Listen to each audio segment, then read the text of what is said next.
여러분의 구독은 영상을 제작하는 데 큰 힘이 됩니다. 영상을 보시기 전에 구독과 좋아요 꼭 부탁드리겠습니다. 아울러 회원이 되시기를 원하시는 분들은 유튜브 채널 홈피 구독 옆에 있는 가입 버튼을 눌러주시기 바랍니다.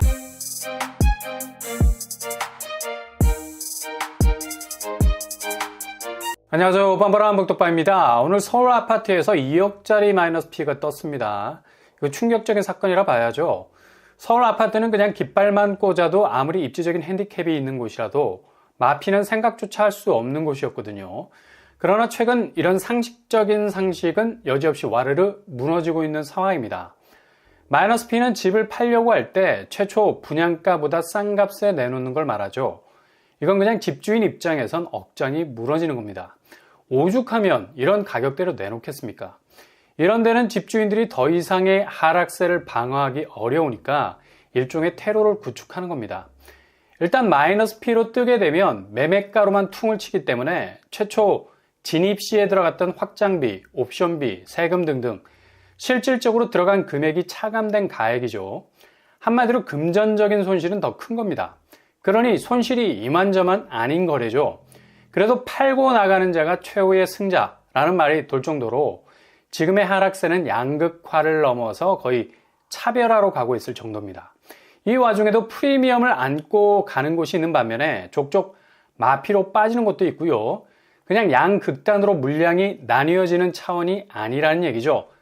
완전 손절을 의미하는 곳을 말합니다. 특히 손실을 최소한으로 줄이려는 차원에서 철저한 차별화로 가고 있기 때문에 하락 가속도 붙은 곳들은 이런 공식이 딱 맞아 떨어져서 더욱 그 낙폭은 심화가 될 겁니다. 일단 마피가 난 곳은 절대로 진입해서는 안 된다는 위험 신호로도 인지가 되고 있어서 앞으로 시세 부분에서도 상당히 고전을 면치 못할 수밖에 없는 곳이죠. 오늘 서울 아파트 마이너스 P 2억이 난 곳들 첫 번째 아파트는 바로 지난달만 해도 마이너스 P 1억 수준이었는데요. 올해 들어서 1억 가까이 더 벌어졌습니다. 충격이죠. 정말 실거주 하시는 분들은 고민이 많을 것 같습니다. 여기는 분양한 지 1년이 채 안 됩니다. 근데 최근 주변 집값이 급락을 해서 된소리를 맡고 있는 상황이고요. 바로 송파도 플래티넘, 오금동 아남 아파트를 리모델링하면서 분양에 들어갔던 곳인데요. 여기는 분양가가 15억에 가까워서도 깔끔하게 청약 완판을 했던 곳입니다. 최근 매물이 13억대로 내려와 있어요. 6호제곱 13억 140만원 수준입니다. 기존 13억 2천까지 나왔었는데요. 더 떨어졌습니다. 최초 분양가는 6호제곱 14억 7천 수준이었고요. 1억 7천 가까이 벌어지게 된 거죠. 거의 2억 가까운 마피로 가고 있다는 얘기입니다. 보통 분양한 지 얼마 되지 않은 그것도 상급지 신축은 마이너스는커녕 역으로 프리미엄을 얼마나 얹을 수 있을까? 입꼬리가 올라갈 수밖에 없는 즐거운 상상이 가능한 곳인데 역으로 이건 무려 매매가가 분양가보다 무려 2억 가까이 빠지고 있는 상황.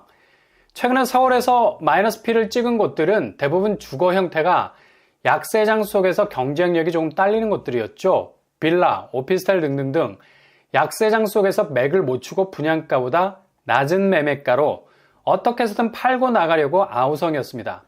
그러나 이른바 역마진, 월세로 돌려도 이게 대출 이자 갚는 데 도움이 안 된다는 거죠. 터무니없이 금리가 올라가는 바람에 그냥 그대로 후폭풍을 맞고 있는 겁니다. 이젠 이런 수익형 주거 형태에서 마피가 나오는 게 아니라 버젓이 분양한 아파트에서도, 그것도 완판까지 한 아파트에서도 마피가 나온다는 게 아주 중요한 포인트죠. 그 단적인 예로 송파도 플래티넘이 2억 가까이 마이너스 P로 등장했다는 거고요.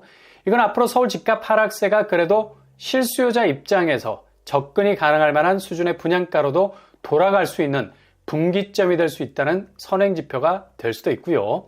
최근 급격하게 집값이 빠지고 있는 곳들 보면 10억대가 아슬아슬 깨지고 있는 곳들이 많죠. 송파 플래티넘이 13억 수준에서 나왔지만 이 수준에선 집어가는 사람 별로 없을 겁니다. 10억 이하로 깨지면 그때부터 매수세가 붙을 가능성이 높아지겠죠. 여전히 시황은 하락 추이의 바닥을 보겠다는 그동안의 상승세에 대한 분노의 거래 절벽을 지속하고 있는 상황이죠. 앞으로 송파 플래티넘 같은 소규모 단지의 약세장은 고전을 면치 못할 가능성 높아 보이고요. 그리고 서울의 또 한 곳, 더샵 반포 리버파크. 여기도 분양 당시 평당 7,990만원 가격대였습니다. 엄청나게 높은 분양가였죠. 그래서 4구제곱 20평대가 15억에서 18억 선에서 분양을 했던 곳인데요. 근데 최근에 들어서 매물로 나온 가격은 11억 9천까지 내려와 있는 걸 볼 수 있습니다. 여기는 거의 3억 가까이 빠졌다고 볼 수 있겠네요.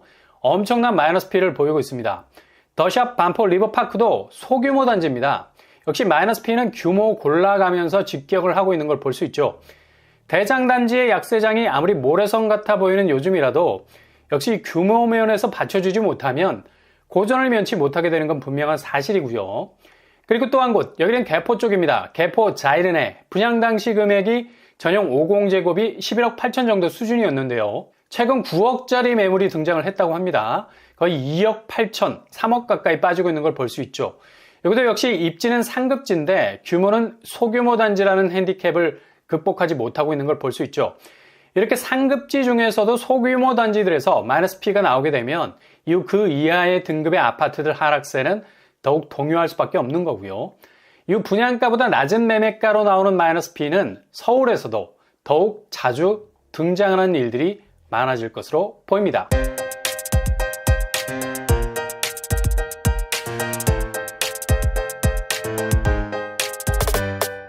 오늘의 부동산 캐릭터처 서울 아파트에서도 마이너스 P 2억 가까이가 떴습니다. 2년 전만 해도 상상조차 할 수 없는 일이라 할 수 있죠. 그만큼 부동산 낙폭이 진정될 기미는커녕 계속해서 하락장을 이어갈 수밖에 없는 상황이고요. 규제 완화로 살짝 반등의 기미가 보였지만 이내 한국은행 금리 인상으로 전주 대비 2배로 낙폭이 커졌습니다. 향후 마이너스 P는 자체 가격의 낙폭이나 지역의 범위를 더욱 넓혀서 전방위적으로 나올 것으로 예상이 되네요. 조금 더 인내를 가지고 관망해 가면서 골든타임을 잡아 나가야 되겠습니다. 오늘 하루도 여러분이 걷는 모든 길이 꽃길만 되실 수 있길 바랍니다. 이상으로 뻔뻔한 목독방을 마치겠습니다. 구독과 좋아요 부탁드립니다. 감사합니다.